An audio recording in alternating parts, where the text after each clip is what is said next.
जय श्री राम जी, जय श्री राम, जय श्री राम। बोलचाल की भाषा में ही संस्कृति से वंचित हो गए हमारे भारत में, और पहनाव में भी वंचित हो गई। पहनाव कोई आजकल वैज्ञानिक युग है, इसमें अनेक तरह के रंग बिरंगे वस्त्र मिलते हैं, अनेक तरह की। तो कई हमारे विदेशों में, कई यूरोप के देश हैं, उनमें कई महीनों तक बर्फ पड़ती है, इसलिए वो ऐसे वस्त्र पहनते हैं। जींस है और टाइट पहनना पड़ता है उनको, क्योंकि सर्दी वहाँ 5-5, 7-7, 8-8 महीने पड़ते हैं, 6-6 महीनों बर्फ जमती है। हमारे भारत के अंदर कोई मामूली सी कोई एक महीना पर थोड़ी बहुत सर्दी आती है।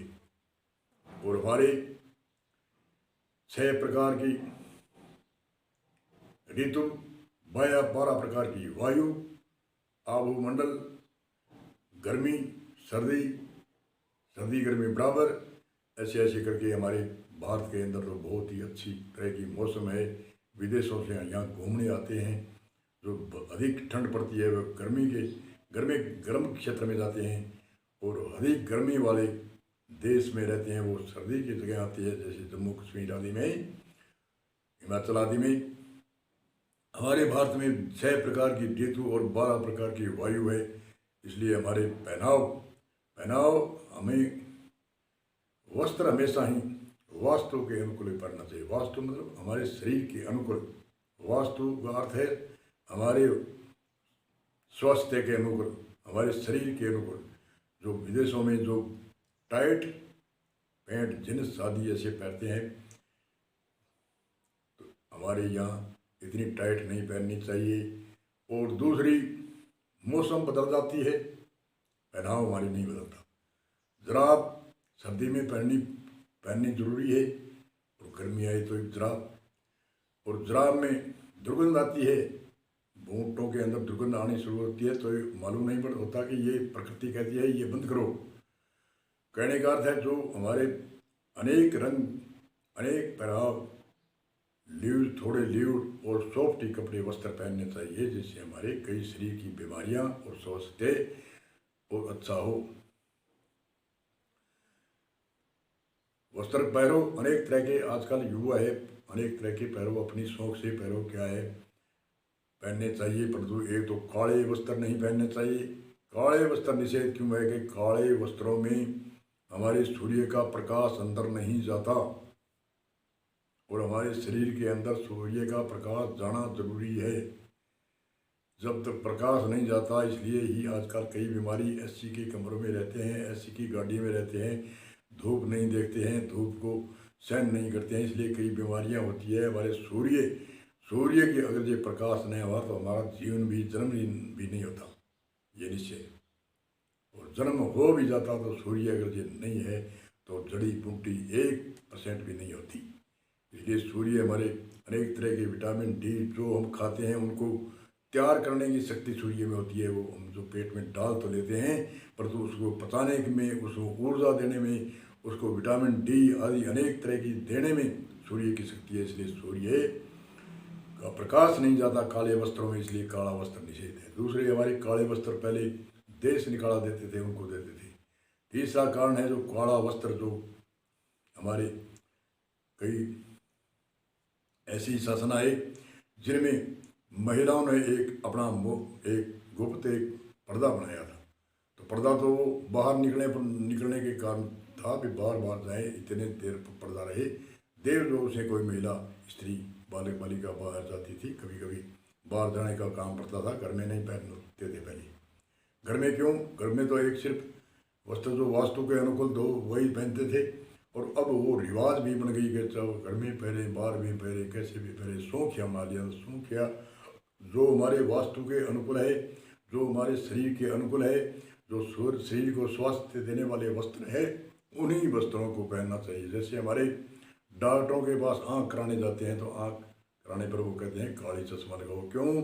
कि नरम आँख होती है, ऑपरेशन होता है, उसके ऊपर सूर्य का प्रकाश निषेध माना जाता है, इसलिए काले चश्मा से अंदर प्रकाश कभी नहीं आएगा।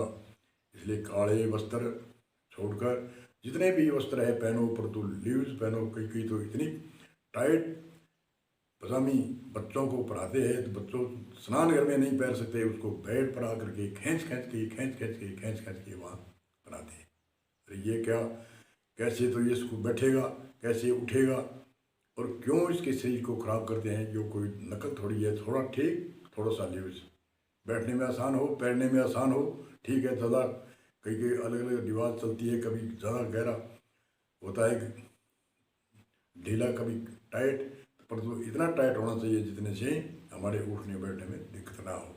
और दूसरी, विदेशों में टाई टाई इसकी मूल कथा देखो कहाँ से चली थी। विदेशों में बर्फ़ पड़ती है तो बच्चों के नाक में पानी गिरता था, उसने कपड़ा लगाया, फिर उसने एक या लटका दी, बोले इसमें पूछते रहो वस्त्र खराब न हो, और उसको फिर जहाँ जब गर्मी होती थी उसको शौकिया बना दिया। और विदेश से आई ये टाई भारत में भी आ गई, और भारत में इसको बच्चों के, छोटे बच्चों के, बड़े चलो पैरों कैसे पैरों कट मुझे तो वो ढीला तो कर सकते हैं, पर तुम बच्चे भी घर से उसको ऐसी बंद करके छोड़ देते हैं जो उसकी नसें दबती है, उनसे दिमाग पर भी असर पड़ता है। ये डॉक्टरों की शोध है। इसलिए टाई की जगह अच्छी रुमाली हो, अच्छी बढ़िया, बड़ी बड़ी पैसे टाई के लगाते हैं, इतने देर रुमाली के लगाते हैं तो बहुत ही अच्छा होता है। बच्चे को रुमाली दो, पूछता रहेगा, कोई वस्त्र खराब नहीं होगा, खांसी भी आती है, छींक भी आती है, नाक में पानी भी गिरता है, तो बढ़िया रुमाली हो, आज डबल ले आओ, एक सुखा दो, एक दूसरी दे दो, सौंखिया कितनी भी सौंख करो। अरे गल में गलबंधन लगाने से क्या सुंदरता आती है, अपने आप ही कर लिया कि ये सुंदर लगता है, तो ये सुंदर कहने से जो भावना होती है वह सुंदर होती है। जो पहनाव जो क्षेत्र का होता है वह सुंदर क्यों लगता है, कि भावना ही कर लीजिए अच्छा है, अच्छा होने से अच्छा लगता है। और कोई वस्त्र तो वस्त्र ही है, हमारी भावना सात्विक होनी चाहिए, हमारे विचार सात्विक होना चाहिए, और पहनाव सात्विक होना चाहिए, और खान पान का बच्चों का ध्यान रखना चाहिए। आजकल जो बच्चों को खान पान का ध्यान नहीं रखते, जो बाज़ार में कितने ही दिनों के बने हुए पदार्थ है वो लाते हैं, कोई जूस लाते हैं, कोई भी मनी हुई। आयुर्वेद कहता है भोजन बनाने के बाद में 5 घंटों के बाद में बासी माना जाता है, उसमें वो खाने से जी सकता है, उसमें इतनी प्रोटीन तत्व ऊर्जा नहीं आती। अगर ये ऊर्जा आती तो हमारे पुराने समय में राजा महाराजा थे, वो पुराने ही बना के पकवान खाते। राजा महाराजा उनके डॉक्टर आयुर्वेद के, उनके बच्चों के, बूढ़ों के इतने सीनियर डॉक्टर होते थे, ये खाना है ये नहीं खाना है, इसलिए वो योद्धा होते थे, और हाथी को उठाते थे, शेर को उठा लेते थे। और राजा की उनको बॉडी गार्ड नहीं रखना पड़ता था, क्योंकि बॉडी गार्ड क्यों रखे, उसके सामने साधारण आदमी तो झाँकने की हिम्मत नहीं, बॉडी गार्ड क्यों रखे वो। उनके ऐसे भी गुरुकुल होते थे, अस्त्र शस्त्र विद्या सिखाने वाले, जो सीनियर होता उनको वो पूरी कीमत देते थे, पूरी उनकी जीविका के लिए सामान देते थे। जो बाण विद्या के गुरु होते थे, जैसे द्रोणाचार्य की गाथा सुनते हैं, अनेक राजा महाराजा जो अस्त्र शस्त्र विद्या सिखाते थे, वो खुद उनकी देखभाल करते थे राजा, और उनको बाण विद्या सिखाते थे, अक्षर विद्या सिखाते थे, अनेक 14 प्रकार की विद्या सभी विद्वान आचार्य सिखाते थे उनको।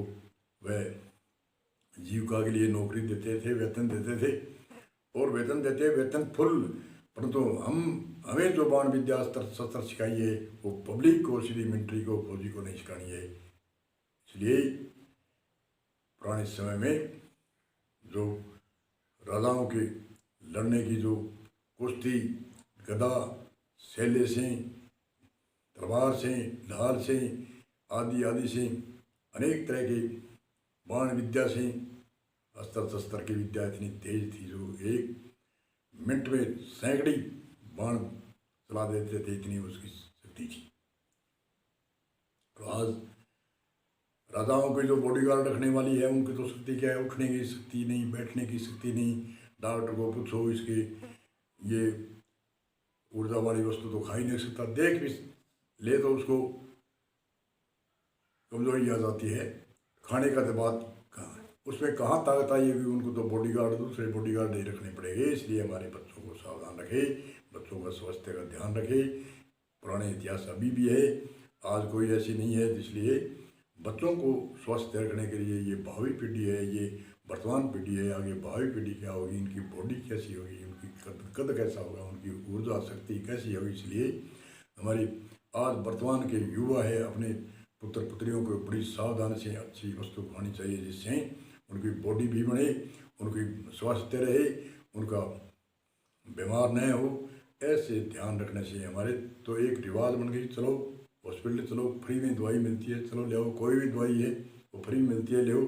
अरे खाने से साइड इफेक्ट होता है, लीवर फॉल्ट होता है, उसमें किडनी फेल होती है, अनेक तरह की साइड इफेक्ट होता है। डॉक्टर तो कहते हैं कहीं दवाई नहीं दो, वो कहीं वही को उनको देनी पड़ती है, नहीं दे तो जाँच आ जाती है, अनेक तरह की शिकायतें होती है। कि गवर्नमेंट सरकार फुल दवाई देती है, तो दवाई ऐसी योजना बनाओ हमें दवाई लेने की आवश्यकता ही न हो और शरीर भी निरोग हो, क्यों साइड इफेक्ट हो, हमारे ऊर्जा आवे, ऐसी वस्तु खाएं जिससे कि आगे भविष्य में बीमार न हो।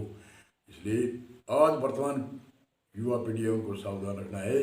बूढ़े हैं जो मेरे जैसे 65 वर्ष के हो गए, उनको तो एक प्रेरणा दे सकते हैं, बाकी कर क्या सकते हैं। इसलिए युवा पीढ़ी नौजवान है, अपने पुत्र पुत्रियों को अच्छी सावधानी से, अच्छी स्वास्थ्य के लिए, अच्छी ऊर्जा, अच्छी शिक्षा, अच्छी भारतीय संस्कृति की सभ्यता और अनेक अच्छी तरह से बड़ी सावधानी से अपने पुत्र पुत्रियों की पालन करे, तो उससे भावी पीढ़ी, आगे आने वाली पीढ़ी है, जो वर्तमान पीढ़ी सही नहीं होगी तो भावी पीढ़ी कैसे होगी। और आज जो देखते हैं, जो आज से 60-70 वर्ष पहले की बॉडी थी और उनकी लंबाई थी, उनकी बॉडी थी, वो क्या है आज वर्तमान के समय में क्या है। इसलिए वर्तमान के समय में युवाओं को सावधान रह करके, जो पूर्व में बॉडी थी अपने दादा परदादा की, ऐसी बॉडी से अपने बच्चों बच्चियां को तैयार करने हैं। इसलिए अपने को सावधान रखना है। लापरवाही करेंगे तो आगे भावी पीढ़ियाँ आने वाले समय में बड़ी घातक होगी। इसलिए इसी सूत्र के साथ में यहाँ जय श्री राम करते हैं, जय श्री राम करते हैं। सावधान सावधान, और बड़ों को प्रणाम करो, बड़ों को नमस्कार करो। प्रणाम करने से यश बढ़ती है, कीर्ति बढ़ती है, धन बढ़ता है, विद्या बढ़ती है, अनेक तरह की ऊर्जा शरीर में आती है। बोलो जय सिया राम।